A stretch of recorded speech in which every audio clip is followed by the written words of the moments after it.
Pensez finalement? Écoutez, merci Monsieur Dubois de m'avoir reçu. Moi je suis médecin psychiatre dans le Nord et c'est la deuxième fois que je suis ici pour une cure. Je suis venu la première fois il y a à peu près 2 ans avec mon frère qui est médecin urgentiste qui présente la même chose, c'est-à-dire une sémiologie inhérente au burn-out, au stress professionnel, etc., etc. Et il y a même ma mère aussi qui est venue là avec moi aujourd'hui, donc on est trois à faire la cure.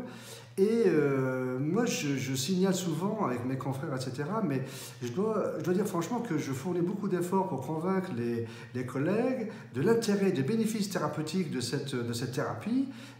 Parce que, bon, on a l'impression, il faut le dire franchement, au départ comme ça, que c'est une sorte de thérapie de confort, etc., de luxe, etc.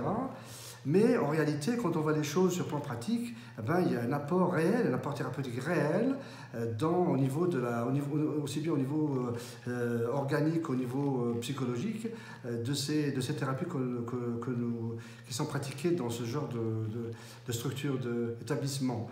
Moi, franchement, pour ma part, moi j'ai remarqué, franchement, après donc, la première cure que j'ai faite donc, il y a à peu près 1 an et demi, une normalisation au niveau des constantes, un peu des constantes biologiques, mais aussi au niveau de l'hypertension, etc., au niveau moral, au niveau du sommeil, etc. J'ai réduit beaucoup tout ce qui est benzodiazépine, hypnotique et tout ça, que je prenais, des antidépresseurs que je prenais avant, et maintenant ça va beaucoup mieux. Et je compte aussi, bien sûr, j'essaie de convaincre aussi mes patients, mais aussi, il faut le dire, mes collègues qui sont même psychiatres, que malheureusement pour certains, c'est un peu difficile pour eux d'adhérer à cette réalité au niveau de la médecine. Voilà. Donc moi,